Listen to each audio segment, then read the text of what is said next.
ખેતરના મકાનમાંથી ₹2.53 લાખનો દારૂ ઝડપાયો. એલસીબીની ટીમે ખારિયા ગામની સીમમાં દરોડો પાડી 777 નંગ દારૂ બિયરનો જથ્થો ઝડપી પાડ્યો. પોલીસે કુલ ₹2,53,676નો મુદ્દામાલ કબજે કર્યો હતો. ખેતરના રહેણાંક મકાનમાંથી દારૂ મળી આવ્યો હતો, જ્યારે આરોપી ગજેન્દ્રસિંહ અભયસિંહ વાઘેલા પોલીસની રેડ દરમિયાન ફરાર થઈ ગયો હતો. પોલીસે મુદ્દામાલ થરા પોલીસ સ્ટેશનમાં જમા કરાવી વધુ કાર્યવાહી હાથ ધરી છે. અહેવાલ દિલીપસિંહ રાજપૂત, વાવ, થરાદ, બનાસકાંઠા. માં motor driving, safe and sure driving. Driving એ શોખ સાથે આપની મોટી જવાબદારી પણ છે.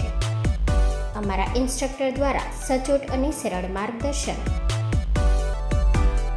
આપની રોજની તાલીમની માહિતી મેળવીને શું અધુરાશ છે એના ઉપર પૂરું ફોકસ કરાય છે.